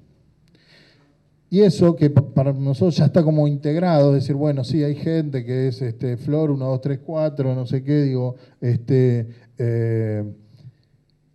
son sujetos de enunciación sin responsabilidad. En algunos casos con responsabilidad difusa, pero en la mayor parte de los casos sin responsabilidad. Y eso complica mucho el debate público, porque el debate es un debate entre personas responsables o entre sujetos responsables, y la desaparición de la responsabilidad es un problema grave. Desde el lugar de los comunicadores y comunicadoras, otro aspecto que está vinculado con esto y que me preocupa bastante es el lugar de la ilusión de la representación de la realidad. Es decir, en el trabajo periodístico, por excelencia, aparece esto, pero no es solo, no afecta solo al trabajo periodístico, que es nosotros cubrimos la realidad y la decimos como es, ¿no? Es algo básico de la labor periodística y de prensa, pero muchas veces eso opaca el rol de actor político de ese enunciador o de ese lugar de enunciación. Y ahí se cruzan lógicas que generalmente son diferentes y que de cierto modo intencionado, se ocultan unas con otras. Es decir, normalmente cuando el periodista o la periodista ejerce un papel de actor político, enuncia políticamente, luego no acepta la contraenunciación, no acepta la réplica, no acepta la respuesta, porque dice, yo no soy un actor político, soy un periodista. Pero usted está haciendo un discurso político donde sienta una posición política, defiéndala como político. No, yo soy periodista, tengo libertad de expresión, digo lo que la realidad, lo que sucede en la realidad. ¿No? Y parece una discusión de sordos, lo termina haciendo, pero digamos, me parece que hay que en algún momento develar ese juego de posiciones y de intercambio de sombreros que es engañoso, juega con ilusiones. Y oculta roles, digamos. Con esto, ahí el otro día lo decía en una reunión bastante enfáticamente, digo, nosotros no podemos seguir diciendo los medios, ¿no? De la misma manera que yo también cometo el error de decir, bueno, los periodistas, las periodistas. Es decir, tenemos que tratar de ser más precisos cuando hablamos de empresas periodísticas que ocupan roles políticos o de determinados periodistas o determinadas periodistas que ocupan roles políticos, lo cual no necesariamente sucede todo el tiempo, entonces también hay que tratar de ser un poco más justos con esas descripciones y con esos con la composición de esos actores en el análisis. Y finalmente, es decir, bueno, ¿cuál debería ser el rol de las comunicadoras y los comunicadores ante un debate público descompuesto, ante un debate público en crisis, por decirlo de un modo elegante, o roto, por decirlo de un modo un poco más coloquial? Y bueno, y eso nos pone un poco algo hacia referencia a Martín, es decir, ¿de dónde venimos, no? ¿Cómo llegamos hasta acá?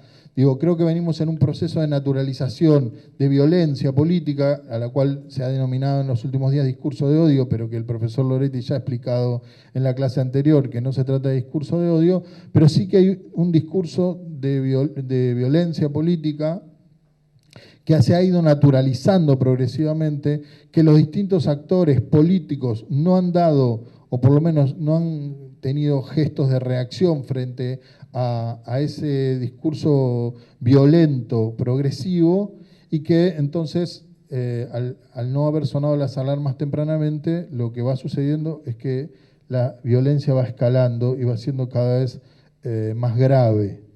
Y en ese sentido creo que empieza a poner en riesgo las bases del sistema, digamos, las bases de convivencia para el debate. Digamos, si la disputa política de la cual empezamos a hablar se convierte en el exterminio del otro, en la desaparición del adversario, deja de ser una disputa política y empieza a ser una confrontación bélica, es otra cosa, digamos. Es la escala superior de la política convertida en el conflicto bélico. Y entonces, decíamos, ¿los culpables son los medios? Bueno, abandonemos ese lugar tan fácil, tan rápido, La culpable es la justicia o el poder judicial. Bueno, lo mismo, digamos, hay actores del poder judicial que operan o juegan roles políticos, no es ni la justicia ni el poder judicial, aunque seguro hay actores judiciales, hay actores mediáticos. Y creo que desde nuestro lugar, y con esto cierro, no quiero pecar de ingenuo, pero al mismo tiempo sigo creyendo que tenemos la responsabilidad desde la universidad pública y desde la academia de procurar incidir, intervenir en ese debate público, planteando la recomposición y la reconsolidación de los pilares del sistema democrático, que es la necesaria base para toda disputa política y en ese sentido los comunicadores y las comunicadoras tenemos una responsabilidad a la hora del análisis, a la hora de la formación de quienes nos suceden, a la hora de la intervención en el debate público como periodistas, como comunicadores, como directores de prensa, como analistas de opinión pública, como generadores de contenidos. Es decir, creo que seguimos teniendo una responsabilidad y vuelvo al principio, digo, esta idea de la responsabilidad, de una responsabilidad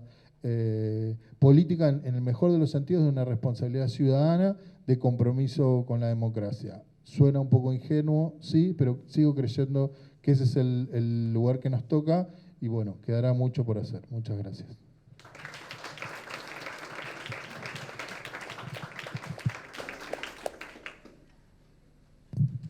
Muchas gracias. Sé que en el panel hay gente que quiere hacer preguntas, pero nobleza obliga. Abro, para quienes estuvieron escuchando, si quieren hacer algún comentario, intervención, pregunta. Muy bien. Hola. Mi nombre es Camila, estoy terminando las prácticas de FOTOM en fotoperiodismo, que estoy aprendiendo muchísimo, así que súmense en FOM. Posta es una experiencia muy, muy viola. No quiere decir para buscar, pase por buscarla.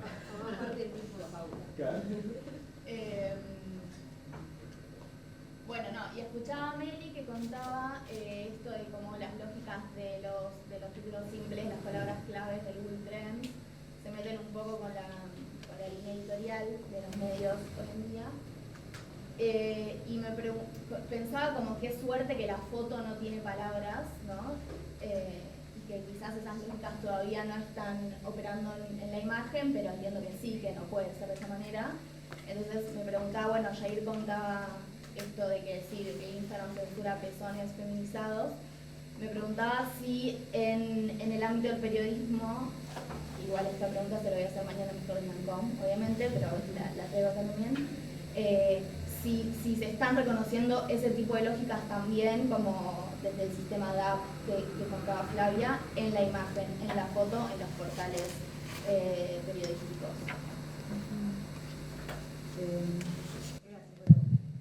Rápido, por ahora no. Claro, bueno, podemos, ¿no? ¿Así se escucha? Sí, todo pero no fuerte, sale, así que no hay nada. Ah, perdón. Después lo colgamos en la página. Claro, sí, no, bueno, primero, gracias por la pregunta. Rápidamente te respondo con lo último que recuerdo en relación con eso y no por ahora.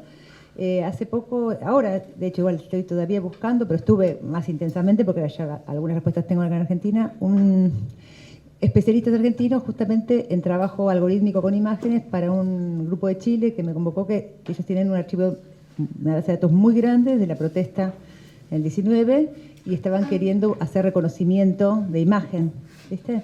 Y acá, por lo que estuve averiguando en la UBA, en la UNSAM, con la gente de inteligencia artificial de acá, lo que más hay, por lo menos en nuestro país, es lectura de imágenes médicas. O sea, estamos todavía en desarrollo, digamos. Digo estamos porque no hay mucho desarrollo local y regional de eso, que sería la condición de posibilidad de que después entonces haya palabras clave que buscar, ¿no? La lectura algorítmica de las imágenes. Entonces lo que hay es desarrollo en medicina. se está intentando hacer para uso político. Bueno, esto que les cuento son trabajos bien interesantes, ¿no? En lo que sería una suerte de antropología comunicacional forense, algo así, ¿viste?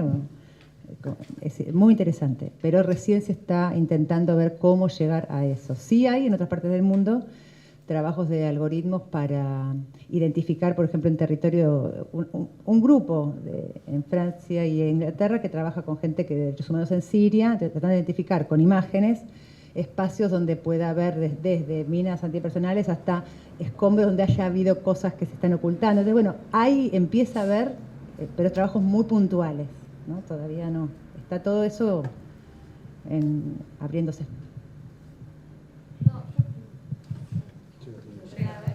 Pero pienso que en el tema esto de la precarización laboral por parte del fotoperiodismo, quizás sucede lo que hablábamos del multitasking y eso, que pasa que al periodista, al redactor, le dicen, bueno, con el celular saca una foto o filma un videíto, digamos, y ahí se arma todo el lío con la gente que estudió, que sabe de foto, ¿no? que es su trabajo, digamos, que le pagan para eso. Si vos haces esa tarea porque te exigen la multitarea y el multitasking, de pronto estás perjudicando el trabajo de otro compañero, digamos. Entonces me parece que, no sé, a mí me disparó lo que dijiste como desde ese lado, digamos, como desde el lado del fotoperiodista.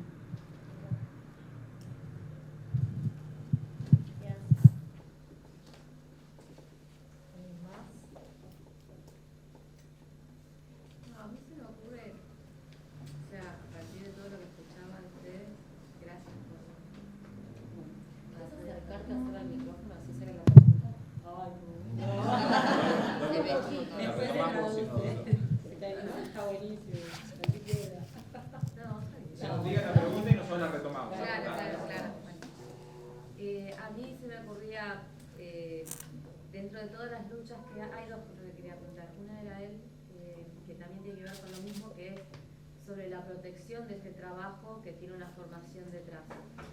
Que al igual que se lucha o hay un movimiento activo sobre la cantidad de horas de trabajo, las condiciones, si no existe la posibilidad de reglamentar, de presionar, o como sea, ciertos parámetros para el ejercicio de la profesión. Por ejemplo, él hablaba de que te podían decir en un medio, no, la ficha técnica no, que es muy larga, es aburrida. Pero así como a un autor para la edición del libro se le tiene que respetar las fuentes, tiene que poder poner su nombre y un montón de cuestiones legales, habría que también pugnar por eso, o sea, habría que luchar por reglamentar el derecho a ejercer la profesión como es estudiada, como la formación, o sea, el derecho de la formación, no solamente el trabajo físico de tantas horas o de las herramientas. Entonces, eso no lo veo como una lucha, no lo veo directamente en ninguna lucha laboral. No sé si existe, capaz que yo no lo conozco. Intento decirlo al micrófono. Vos lo que estás planteando, digamos, es si hay alguna lucha incorpora esta defensa del derecho a la formación, lo denominabas vos, y si hay algo que regula estos derechos, como digo, de los comunicadores. Los médicos ante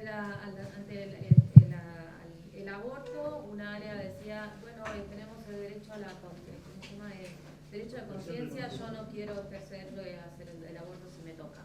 Entonces, en algún punto se plantaban en su formación y decían, en mi formación yo hice un juramento hipocrático para defender esto y esto.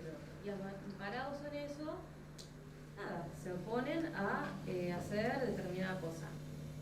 En nuestra formación, no sé si tenemos eso. Tenemos ese juramento tipo hipocrático del cual pararnos y decir, este es mi derecho. Sí. Mira, un par de cosas al respecto. Hay una serie de recomendaciones, ¿sí?, respecto al tratamiento de los datos, pero son recomendaciones. Es decir, luego, en este caso en particular que vos estabas citando, los medios de comunicación pueden o no hacer caso de esas recomendaciones. O sea, nosotros tenemos una tarea pedagógica también, de convencer a esos medios, convencer a los periodistas, a las periodistas de la importancia de enmarcar los datos que nosotros les damos para que pueda ser entendido el alcance de esa información, ¿sí? y que pueda no ser leída de una manera sesgada. Es una tarea un poco titánica de insistir y convencer, o sea, persuadir sobre el tema, sobre la importancia de esas aclaraciones y tratar de convencer. A mí me consta también que también hay muchos medios que están transitando, así como se capacitan en género, también en algunos casos se capacitan para entender. A ver, hay algo que decir también, las fichas técnicas son un quilombo, hay que decirlo. Es difícil leer bien los márgenes de error de una encuesta, pero no por eso hay que claudicar en el intento de hacer pedagogía con eso para que se entienda lo que los datos dicen. Así como te cuento que me han dicho una vez, la ficha técnica es larga y es un embole, y cuando trabajas en gráfica, capaz que tenés 1500 caracteres para tu nota y la ficha se lleva 500. Entonces tiene un argumento lógico que es, mira, yo no me voy a gastar un tercio de los caracteres en una ficha que nadie lee, que nadie entiende, porque me quedo sin caracteres para contar lo que yo quiero contar o decir lo que yo quiero decir. O sea que hay una tarea de pedagogía también de parte nuestra, de insistir y de mostrar la importancia de aclarar cómo se leen esos datos. Porque en definitiva, si no se leen bien, se está desinformando, ¿sí? Y también me han dicho alguna vez, mirá, en el diario me dijeron, cada vez que termino una elección, ya está escrita la nota de las consultoras que acertaron y las que erraron. Esa nota vende un montón. No me interesa mucho publicar la ficha técnica porque me conviene, esta nota tiene un montón de clics. A ver, el diario Clarín tiene una pantalla en la redacción donde pasa lo que lo contó Melina. Están viendo online cuál es la noticia que mejor está rankeando en ese momento. Y entonces está esta disputa por el keyword, la mejor palabra, inclusive titulares que a veces dicen una cosa y cuando haces clic, adentro de la nota no habla de eso que dice el titular. Entonces se superponen un montón de dificultades. Pero bueno, desde nuestro lugar la tarea es insistir en la importancia de publicar bien las fichas técnicas de esos sondeos, porque si no se puede estar cayendo en el lugar de confundir a uno de los actores de la opinión pública, que es la ciudadanía.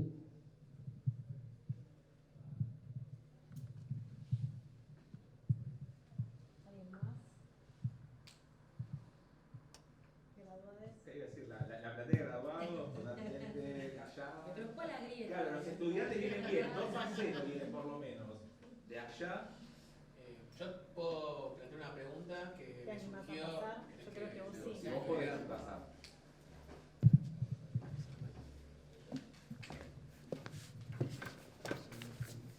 Quiero tampoco estar en la cámara. No, quizás retomar un poco de algunas cuestiones como que se fueron repitiendo que tienen que ver con las reglas de juego que hoy en día establece el capital o el mercado y cuáles son los márgenes que tenemos hoy en día para el desarrollo profesional, que es un tremendo desafío y cada vez es como el margen es más acortado. Y quería retomar una cuestión vinculada con el pensamiento crítico y cómo eso hacerlo, cómo generar estrategias para eludir, para hackear justamente esas reglas de juego que te establecen. Y quería como tomar un concepto que hoy en día está muy presente en el mercado laboral, que tiene que ver con la innovación. Si ustedes ven en la innovación quizá la puerta de entrada a la discusión política en la comunicación. ¿Cómo se innova en comunicación y cómo se transforma esa creatividad que tanto nos enseñan, esta cuestión de la metodología, cómo lo transformamos en política en la comunicación? Si conocen casos, si experimentaron algún caso o si quieren contar de cómo justamente se eluden estos márgenes que nos pone el capital en nuestro desempeño profesional.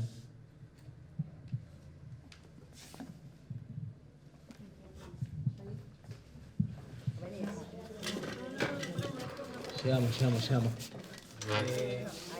Un ejemplo quizá muy concreto y después otra cosa que me va dando vueltas.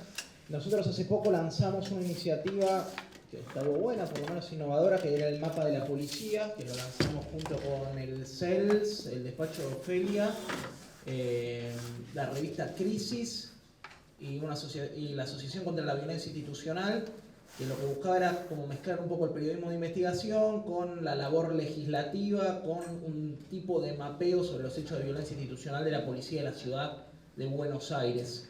Me parece que en términos de trabajar la información y de vinculación con la política más institucional fue una buena apuesta y se movió bastante y tuvo bastante llegada en torno a eso, a pensar productos innovadores que trasciendan la lógica más ortodoxa que tenemos para elaborar contenido. Y después recojo el guante y me quedo con el debate sobre el tema de si los medios son responsables o si las empresas periodísticas que ocupan roles políticos, que nosotros también somos empresas cooperativas periodísticas que ocupamos roles políticos, tienen algún tipo de responsabilidad. Me parece que ese debate da para bastante. Creo que nosotros sacamos una campaña que decía los medios son responsables inmediatamente después de que pasó esto, así que lo reivindico porque de hecho me representa. Me parece que ahí hay que complejizarlo un montón más, pero si nadie es responsable, todos somos responsables, igual que si todo es política, nada es política, y que a veces la complejización intelectual que implica darle una vuelta a una parte importante del debate público nos termina restringiendo el campo de llegada de algunas cosas, sobre todo cuando queremos que trascienda nuestro campo de entendimiento. No sé, me pasa con la dificultad de hablar de loafer y explicarle a mi vieja que es un loafer cuando tiene un nombre en inglés inentendible. La complejidad de plantear que las empresas periodísticas que ocupan roles políticos tienen algún tipo de responsabilidad probablemente genere menos ruido, aunque quizás sea más atinado. No sé si de esa forma, pero quizá una forma un poco más complejizada que decir que los medios son responsables. Pero igual reivindico la idea de que los medios son responsables y hay margen para seguirlo debatiendo.